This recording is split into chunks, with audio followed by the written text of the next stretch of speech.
Hello मेरे प्यारे geniuses. आज जो हम इंटरेस्टिंग टॉपिक टैकल करने वाले हैं इस वाले जीनियस वीडियो में वो है वेलोसिटी टाइम ग्राफ्स।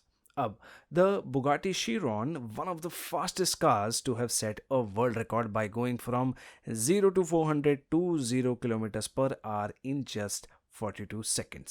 ठीक है, ये तो आपको पता है, लेकिन the Koenigsegg Agera RS took the challenge and it decided to beat Bugatti। तो उन्होंने एक नया वर्ल्ड रिकॉर्ड बनाया by going from 0 to 400 and back to 0 kilometres per hour in just, hold your breath, 36.44 seconds।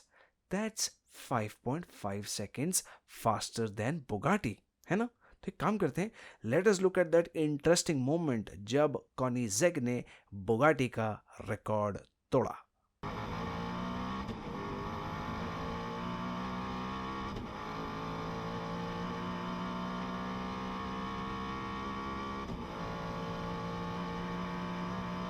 As we see the action unfolding from inside the car, a graph pops up. The green line in the graph records the velocity of Koenigsegg at every instant of time. तो ये जो graph है ये example है of velocity time graph. It is only by understanding this graph that can we know whether or not Koenigsegg beats Bugatti's record or not. तो एक काम करते हैं, थोड़ा सा हम लर्न करते हैं, पढ़ते हैं अबाउट वेलोसिटी टाइम ग्राफ्स। ठीक है, तो what is a velocity time graph बताओ। The changes that happen to velocity when an object is in motion is represented graphically. तो that is the variation of velocity of an object with time is represented on a velocity time graph. अब ऐसा करते हैं, let us now understand the velocity time graph of Koenigsegg। ठीक है, तो on the graph X axis represent करेगा independent variable, in this case वो होगा टाइम इन सेकेंड्स। ठीक है, वाई एक्सिस पे होगा हमारा डिपेंडेंट वेरिएबल, तो इस केस में वो होगा क्या, velocity in kilometre per hour. Now the next key observation is that the graph is not a straight line. आप देख सकते हो कि वो कर्व्ड है। ठीक है, तो इसका मतलब ये है कि in equal interval of time the change in velocity of the car is not equal. तो let us try to understand this. अब ये यहाँ पे जो है this is the origin of the graph, तो लेट्स कॉल इट ओ। ठीक है, अब in the first 5 seconds the velocity of the car went from 0 to ये वाला पॉइंट यहाँ पे, तो लेट्स कॉल इट ए।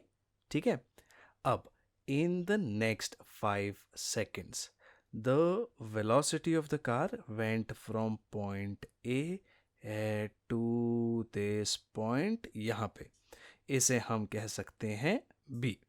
तो in equal intervals of time of 5 seconds each, the change in velocity in going from say O to A is not the same as while going from A to B। तो what we can conclude is that कि ये जो car है this is accelerating non-uniformly। तो to summarize, if the velocity time graph of an object in motion is a straight line, then the object is accelerating uniformly। दूसरा, अगर velocity time graph of an object in motion is not a straight line, तो उसका मतलब है the object is accelerating non-uniformly। ठीक है, now having looked at some basic ideas on velocity time graphs, let us now solve an example। Given below are two velocity time graphs, graph A यहाँ पे और graph B यहाँ पे। ठीक है, तो choose the correct statements regarding these graphs. आपके options हैं, पहला option, option A, the motion of the object in graph A represents non-uniform acceleration motion। Option B, the motion of the object in graph B represents uniform acceleration motion। Option C, for graph A, the change in velocity in a fixed interval of time is positive। Option D, for graph B, the change in velocity in a fixed interval of time is positive। तो एक काम क्यों नहीं करते हो, इस video को यहीं पॉज करो, फटाफट से जाके इस क्वेश्चन को सॉल्व करने की कोशिश करो।